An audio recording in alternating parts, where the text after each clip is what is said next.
Assignment operator,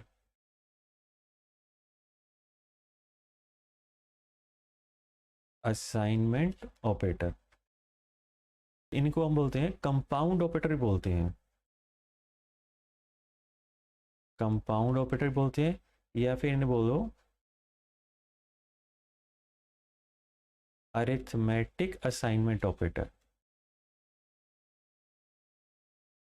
arithmetic assignment operator होते कौन से हैं? देखो ये नाम देखो, अरिथमेटिक असाइनमेंट, अरिथमेटिक ऑपरेटर हमने पढ़े अभी, प्लस हो जाएगा, मल्टीप्लाई हो जाएगा, माइनस हो जाएगा, डिवाइड, और ये मॉड्यूलस ऑपरेटर।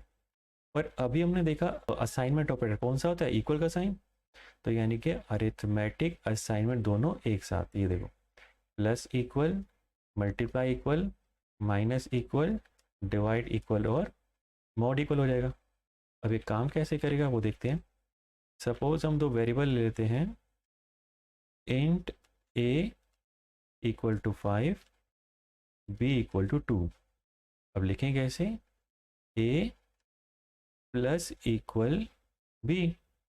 अब देखो इक्वल का साइन क्या कहता है, इक्वल का साइन कहता है कि भैया, असाइनमेंट कहता है कि भैया राइट से वैल्यू लेफ्ट में करो कॉपी, बट साथ में अरिथमेटिक ऑपरेशन भी हो रहा है, अरिथमेटिक ऑपरेटर प्लस भी है, तो कहता है कि भैया राइट साइड में जो वैल्यू है वो लेफ्ट में जाके ऐड कर दो, यानी कि बी की वैल्यू जो 2 है वो लेफ्ट में ए जो 5 है उसमें क्या हो जाएगी, ऐड हो जाएगी, तो ए की वैल्यू अपडेट होगी, क्या हो जाएगी 7। देखो ए की वैल्यू जो है अपडेट हो जाएगी किससे, 7 से। बी में कोई चेंज नहीं आएगा, बी में कोई चेंज नहीं आएगा। अब ऐसे ही देखो, ए मल्टीप्लाई इक्वल बी, और बी कितना है 2, वो जब मल्टीप्लाई होगा ए में जाके तो ए की वैल्यू अपडेट होकर कितनी हो जाएगी 10, और बी हमारा रहेगा 20। ऐसे ही ए माइनस इक्वल टू बी, यानी बी की वैल्यू ए में जाके लेस हो जाएगी, तो ए हमारा अपडेट हो जाएगा 3 से, बी रहेगा 2।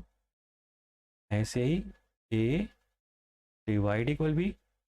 अब देखो यहाँ पे दोनों वेरिएबल्स ए और बी क्या है, इंटीजर टाइप के, तो डेसिमल को सपोर्ट करेंगे नहीं, तो जो ए की वैल्यू हमारी रही हो जाएगी 2, और बी में तो कोई चेंज नहीं आएगा।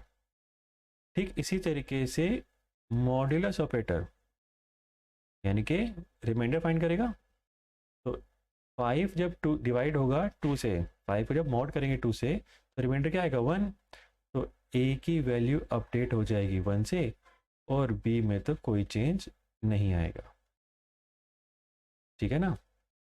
एक चीज़ और देखो, अगर हम बात कर रहे हैं ना assignment A plus equal to B, इसको हम इस तरीके से भी लिखते हैं, A equal to A plus B, इस तरीके से भी लिख सकते हो, एक ही बात है, ठीक है ना। बट ध्यान रखना, जब भी हम इक्वल का यूज़ करते हैं तो राइट साइड में हमेशा क्या होना चाहिए, वेरिएबल होना चाहिए, कोई कांस्टेंट वैल्यू नहीं होनी चाहिए, क्योंकि वेरिएबल क्या होता है, वेरिएबल, जो वेरी किया जा सकता है, जिसकी वैल्यू चेंज की जा सकती है। अगर हम करते हैं 3 इक्वल टू 3 प्लस 7, तो देखो 3 प्लस 7 तो 10 हो गया, बट ये ऑलरेडी 3 जो राइट साइड में ये कांस्टेंट वैल्यू है जिसे हम चेंज नहीं कर सकते। तो कभी भी अरिथमेटिक असाइनमेंट ऑपरेटर यूज़ करोगे तो हमेशा यूज़ करोगे किस साथ, वेरिएबल्स के साथ, कांस्टेंट के साथ नहीं।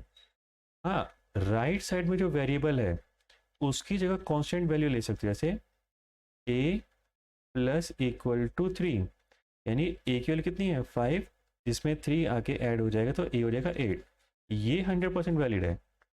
राइट साइड में जो वेरिएबल है उसकी जगह कोई कांस्टेंट वैल्यू ले सकते हो, बट लेफ्ट जो ऑपरेंड है, लेफ्ट जो वेरिएबल है वो हमेशा क्या होना चाहिए, वेरिएबल होना चाहिए, कोई कांस्टेंट वैल्यू नहीं होनी चाहिए। क्लियर है यहाँ तक।